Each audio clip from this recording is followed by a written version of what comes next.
अरे बहू, जरा जल्दी जल्दी सामान पैक कर, बारात के निकलने का वक्त हो गया है।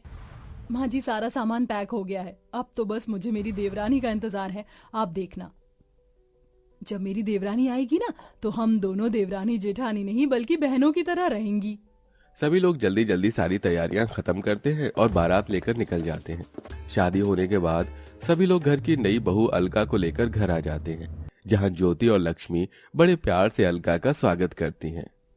ओह गॉड, इतनी ज्यादा गर्मी है यहाँ। मेरा तो दम घुट रहा है। मेरा रूम कहाँ है? मुझे चेंज करना है। आओ अलका, मैं तुम्हें तुम्हारे कमरे में ले चलती हूँ। अलका कमरे में जाते ही अपनी शादी का जोड़ा उतार कर अपने कंफर्ट के कपड़े पहनकर सीधा लेट जाती है, जिसे देख ज्योति को थोड़ा अजीब लगता है, लेकिन वो कुछ नहीं कहती।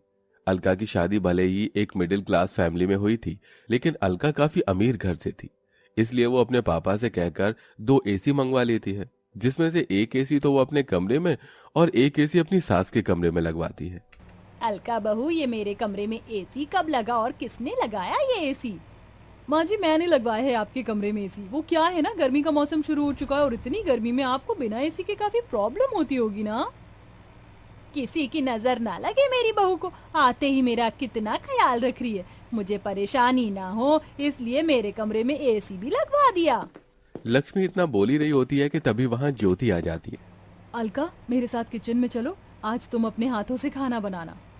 वो क्या है ना, मुझसे इतनी गर्मी में कोई काम नहीं किया जाएगा। वैसे भी मैं माँ जी के लिए कुछ ज्वेलरी और साड़ी लेकर आई थी, तो वो मुझे उन्हें दिखानी थी।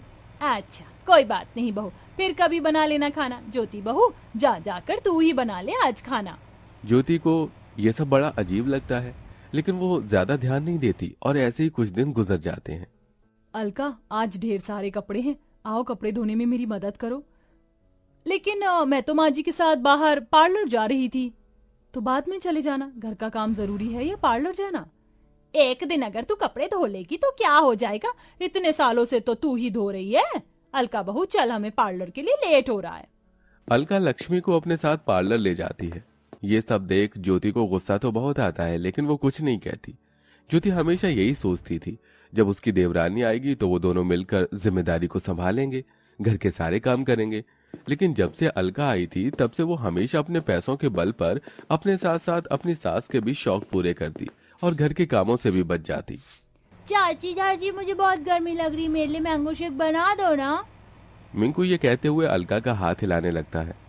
अलका नेल पेंट लगा रही होती है, जिसके चलते उसका नेल पेंट खराब हो जाता है। तेरी वजह से मेरी नेल पेंट खराब हो गई। तुझे क्या 2 मिनट का भी सब्र नहीं है? ये कहते हुए अलका मिंकू को गुस्से में जमीन पर धक्का दे देती है। मिंकू के चिल्लाने की आवाज को सुनकर सभी लोग वहां आ जाते हैं। मिंकू, तू ठीक तो है ना? अलका, तुम्हारा दिमाग तो नहीं खराब हो गया है? तुम्हारी हिम्मत कैसे हुई मेरे बेटे को धक्का देने की? एक तो जब से आई हो महारानियों की तरह दिन भर आराम करती रहती हो। आज तक घर के किसी भी काम को हाथ नहीं लगाया। इतनी गर्मी में भी मैं ही नौकरानियों की तरह काम करती हूँ। तुम्हारी इतनी हिम्मत कि तुमने मुझसे इस तरह से बात की। जानती भी हो मैं किसकी बेटी हूँ। बस अब मैं अपनी इंसल्ट और बर्दाश्त नहीं कर सकती। मैं तुम्हारे साथ इस घर में नहीं रह सकती। मुझे बंटवारा चाहिए। हाँ, तो मैं भी कौन सा तुम्हारे साथ रहने के लिए मर रही हूँ। मुझे भी अब बंटवारा ही चाहिए।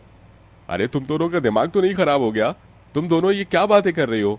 माँ, अब आप ही को समझाओ इन दोनों को। मैं क्या समझाऊं? जो हो रहा है सही हो रहा है। वैसे भी मैं तो अलका को ही अपनी बहू मानती हूँ। जब से आई है मेरा कितना ख्याल रख रही है। गर्मी में सबसे पहले इसने ही मेरे लिए एसी लगवाया। रोज मुझे शॉपिंग करवाती है, आइसक्रीम खिलाती, और कल तो हम लोग स्विमिंग पूल भी गए थे। मैं तो अलका के साथ ही रहूंगी। लक्ष्मी के फैसले के आगे अब कोई कुछ नहीं बोलता था, जिसके बाद अब अलका व्हाइट पेंट लेकर आती है और सबसे पहले हॉल में लाइन खींच देती है। साथ ही साथ बाथरूम, किचन, डाइनिंग टेबल, यहाँ तक कि फ्रिज पर भी लाइन खींचकर उसका भी बंटवारा कर देती है। और अब एक तरफ लेकिन अलका अपने पति नितिन और सास के साथ रहती है, वहीं दूसरी तरफ लाइन के ज्योति अपने पति दुर्गेश और बेटे के साथ रहती है। अलका बहू, बहुत भूख लग रही, जल्दी से खाना बना दे। क्या क्या कहा आपने? मैं खाना बनाऊंगी? मैंने अपने मायके में आज तक चाय तो बनाई नहीं, और आप मुझसे खाना बनाने की उम्मीद कर रही हैं। ज्यादा भूख लग रही है तो खुद जाकर बना लीजिए। अपनी बहू की बात सुन बेचारी लक्ष्मी खुद गर्मी में आकर किचन में खाना बनाने लगती है। वहीं लाइन की दूसरी तरफ ज्योति भी खाना बना रही थी। कैसी निकम्मी बहू है मेरी, इसे दिखाई नहीं दे रहा है कि इसकी बूढ़ी सास इतनी गर्मी में भी खाना बना रही है। ये नहीं आकर कुछ मदद कर दे। लक्ष्मी मन ही मन ज्योति को कोसने लगती है और खाना बनाकर वहां से चली जाती है। और ऐसे ही कुछ दिन गुजर जाते हैं। लक्ष्मी देखती है कि ज्योति लाइन के उस तरफ अच्छे से झाड़ू पोछा करके साफ सफाई कर रही है। लाइन के इस तरफ वाला घर किसी हीरे की तरह चमक रहा है, वहीं उसके वाला घर किसी कूड़ेदान की तरह लग रहा था। अलका बहू उठ जा, पूरे घर की सफाई कर दे, पूरे घर में कचरा फैला हुआ है। तू बहू है इस घर की, ये सब तेरा काम है। माँ जी, तो आप भी इस घर की बहू ही हैं। उठिए और जाकर साफ सफाई करिए। इतनी गर्मी में मैं तो इस एसी के सामने से नहीं हिलने वाली। अलका की बात सुन बेचारी लक्ष्मी खुद ही उठकर घर की सफाई करने लगती है। मेरी कमर, इस कमर दर्द और गर्मी ने तो परेशान करके रख दिया। कहाँ फंस गई मैं। अलका खुद पूरा दिन गर्मी में एसी के सामने आराम करती रहती है, वहीं वो अपनी सास लक्ष्मी से नौकरानी की तरह घर के काम करवाती है। हमारे कमरे में कितनी ज्यादा गर्मी है ना, पता है चाचा चाची के कमरे में बड़ा वाला एसी लगा हुआ है, उसमें से बहुत ठंडी ठंडी हवा आती है। माँ, हम एसी कब लगाएंगे? हम तुम्हारे चाचा चाची की तरह अमीर नहीं हैं। तुम्हारे चाचा मल्टीनेशनल कंपनी में काम करते हैं और तुम्हारे पापा मामूली कूलर की दुकान में, समझे? अपनी माँ को इतने गुस्से में देख मिंकू बाहर आ जाता है और देखता है कि लाइन के दूसरी तरफ से बहुत ठंडी ठंडी हवा आ रही है। मिंकू गर्मी को बर्दाश्त नहीं कर पाता और सीधा बंटवारे की लाइन को पार करके अलका के कमरे में पहुंच जाता है। तभी अलका मिंकू को देख लेती है। तेरी हिम्मत कैसे हुई मेरे कमरे में आने की? लास्ट टाइम की मार भूल गया है क्या? भाग यहाँ से। अलका की डांट सुन मिंकू भागते हुए अपने कमरे में आ जाता है। वहीं अब बूढ़ी उम्र में इतनी मेहनत करते करते लक्ष्मी की तबीयत काफी खराब हो गई थी। कोई मेरी मदद करो, हाय मेरी कमर। माँ जी, नहीं, मैं बंटवारे की उस लाइन की तरफ नहीं जा सकती। माँ जी, मुझे माफ कर दीजिएगा, मैं मजबूर हूँ। ज्योति चाहते हुए भी लक्ष्मी की मदद नहीं कर पा रही थी। वहीं थोड़ी देर में नितिन आ जाता है और अपनी माँ को जमीन पर गिरा देख उसे जल्दी से कमरे में ले जाता है। जिसके बाद वो अलका के कमरे में जाता है और देखता है कि अलका एसी की ठंडी हवा में फोन चला रही है। ये सब देख नितिन को बहुत गुस्सा आता है और वो ज्योति से फोन छीनकर उसे जमीन पर फेंक देता है। मेरी माँ दर्द से तड़प रही है और तुम हो कि यहाँ फोन चला रही हो। अगर अब से तुमने घर के काम नहीं किए तो जिस तरह से तुम्हारा आज फोन तोड़ा है, अगली बार तुम्हारा मुंह तोड़ दूंगा, समझी? नितिन को इतने गुस्से में देख अलका काफी डर जाती है और अब अलका घर के काम में लग जाती है। ये रोटी है या इंडोनेशिया का मैप? गोल बिल ही नहीं रही है। लगता है मैंने गलती से डिटर्जेंट पाउडर की जगह ब्लीच पाउडर डाल दिया। ये सारे कलरफुल कपड़े तो विधवा हो गए। मेरी कमर, लगता है इस गर्मी में घर का बंटवारा करके मैंने अपनी जिंदगी की सबसे बड़ी गलती की है। बंटवारे की वजह से अब घर की सारी जिम्मेदारी मुझ पर आ गई है।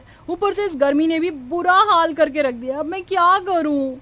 ये कहते हुए अलका जोर जोर से रोने लगती है और अब वो माफी मांगने के लिए अपने खुद की खींची हुई बंटवारे की लाइन को पार करके सीधा अपनी जेठानी ज्योति के कमरे में जाती है, जहां वो देखती है कि उसकी सास पहले से ही वहां मौजूद है। माँ जी, आप? और नहीं तो क्या करती मैं? घर की बड़ी होने के नाते मुझे इस बंटवारे को रोकना चाहिए था, लेकिन तेरी अमीरी की चकाचौंध ने तो मुझे अंधा करके रख दिया था। मैं यहाँ ज्योति बहू से माफी मांगने आई हूँ। जेठानी जी, मुझे भी माफ कर दीजिए, मुझसे बहुत बड़ी गलती हो गई। देवरानी जेठानी में घर का बंटवारा करके मैंने बहुत बड़ा पाप किया है, लेकिन अब मुझे मेरी गलती का एहसास हो गया है। नहीं, मैं तुम्हें इतनी आसानी से माफ नहीं कर सकती। भगवान के लिए हम दोनों को माफ कर दे बहू, हमसे बहुत बड़ी गलती हो गई है। माँ जी, ये आप क्या कर रही हैं? आप मेरे सामने हाथ मत जोड़िए। ज्योति अपनी सास और देवरानी को अपनी अपनी गलतियों का एहसास होता देख उन्हें माफ कर देती है। जिसके बाद अब दोनों देवरानी जेठानी मिलकर घर की जिम्मेदारियों को उठाते हैं और मिलजुल कर सारे काम करते हैं और सब लोग हंसी खुशी रहते हैं।